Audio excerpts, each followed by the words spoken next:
చాలయ్య మహదేవా.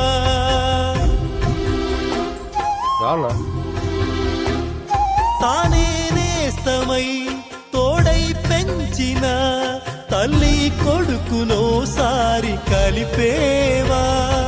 చనుబాల తీపి తెలిసుంటే ఈశా కనుగొందువేమో ఈ పేగు భాష. చెప్పమ్మ నువ్వు పార్వతీ, అమ్మంటే ఓ భారతి. ఏ నోమునో చిందో ఏ పూజ చేసిందో పరమేశ నీ